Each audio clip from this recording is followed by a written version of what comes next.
Breaking Bridget. This week actually did break me. It was like almost as bad as the Kanye week, maybe worse.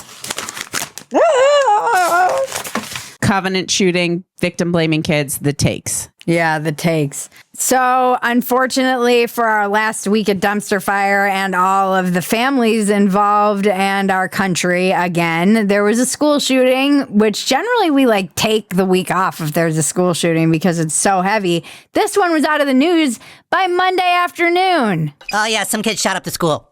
Who shot up the school? Was it you? No. Did you get shot? No. Oh. Well, what's this about failing a math quiz? Because it was a member of the protected class that commit the atrocity, and therefore it was out of the news cycle in less than 24 hours, basically. Because it came out that it was likely a trans man who went and I'll cry if I even talk about it. It's so tragic. All of the kids, they killed kids, which is something I do not understand in our society.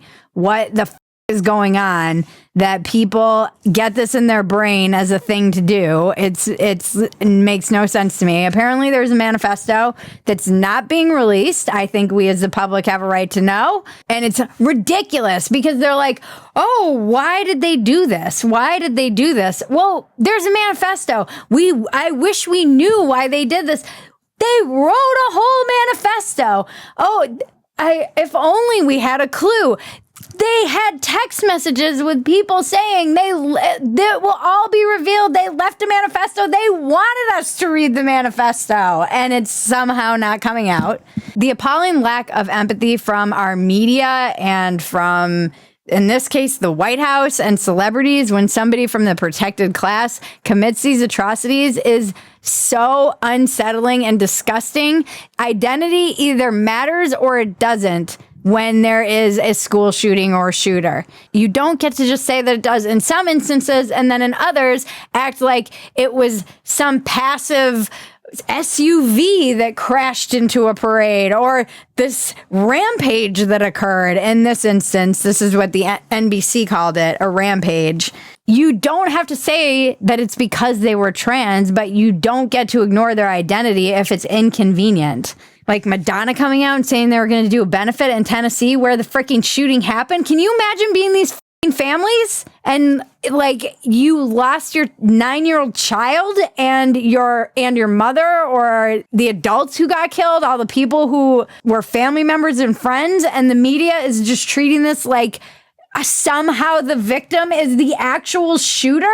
We know that if you give these shooters attention and post their picture everywhere, which I've seen this person's picture everywhere, and give them kind of accolades that this is exactly how we get copycat shooters. You're not supposed to do this. It is disgusting. Not to mention that every other time there's some group of people who is shot up, you have the entire media class being like, we stand with X group. And this was a school, a Christian school. It was all Christians who were targeted in this instance. Where is the White House saying we stand with Christians? Where is anyone? People notice this shit. Not just people on the right wing, people who are like me who think it's fucking disgusting when the media is so blatantly hypocritical.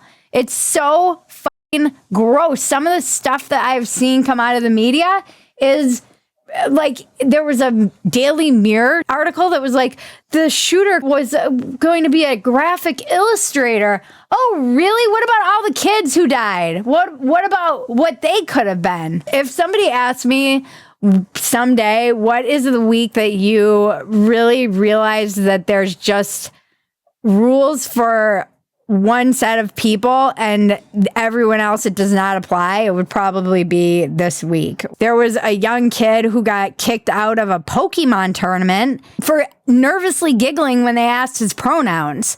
And the judge then felt unsafe and they kicked this 17-year-old kid who had depression out of the tournament. This story is ridiculous. Meanwhile, while all of this is happening, the government, basically bipartisan agreement, is trying to pass this bill that strips Americans of their search and seizure and free speech rights under the guise of banning TikTok. So definitely go down that rabbit hole. Glenn Greenwald's been all over it. You can check him out talking. It's been a week. This week has been a year. It's dark. This stuff is dark. I never really understood when Michael Malice used to say corporate press is the enemy of the people, and I totally get it this week. I've been starting to get it, but if you watched mainstream media, you would probably have no idea that this was a trans man that did this. Yep. And 2 state capitals got taken over by protesters, completely taken over, uncontrolled. Never heard about that. And which side took them over? Well, if you never heard about it, you know which side took them over. Like insurrections, 2 insurrections, Tennessee and in Texas. They took over the Capitol and interrupted the proceedings. I was told that was an insurrection. This is enemy of the people stuff. Not individual journalists, but these like headlines and spinning this stuff and acting like it. I'm going to cry. Like somehow these kids were to blame for this person who decided to kill them.